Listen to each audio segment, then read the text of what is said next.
I recently watched the 2010 film Call Me Mrs. Miracle, and then I realised that there was actually a 2009 film called Mrs. Miracle, and I was curious to see how its predecessor was, and I can honestly say that while I enjoyed this one, mainly because I think Doris Roberts is amazing and is fantastic as Mrs. Merkle, a brilliant character, the actual narrative itself is not as good as the follow up.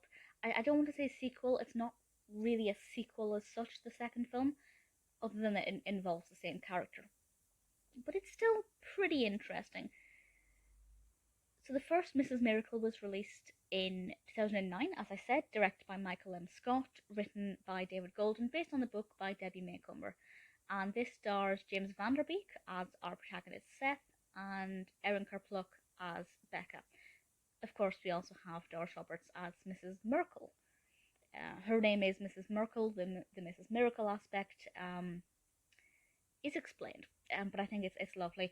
And she's kind of a de facto Mary Poppins here, because Seth is a widower raising two very boisterous, hyperactive 6-year-old boys, and he's struggling to find a nanny who will stay for longer than a day because the tearaways really do scare them away.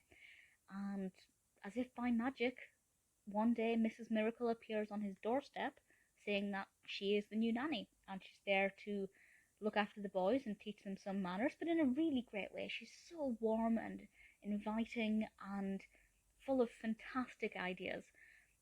And while she's helping the boys settle down and, learn to behave properly, I guess, it also helps Seth get back out into the dating game and find a romantic interest. So it really does have everything in it. It's actually not the most festive. It's definitely not the most festive film at all. It's not void of Christmas magic, but compared to, say, the second film, Call Me Mrs. Miracle, which is set in the toy department of a department store, that one's a lot more festive. But this one's still sweet. Definitely Mrs. Merkle carries it forward. I think she's a fantastic character. I'm very excited to eventually watch the third film, which actually stars Caroline Rhea as a different Mrs. Merkle character. Had I seen this first one first, I wouldn't have been quite so enthusiastic to watch Call Me Mrs. Miracle.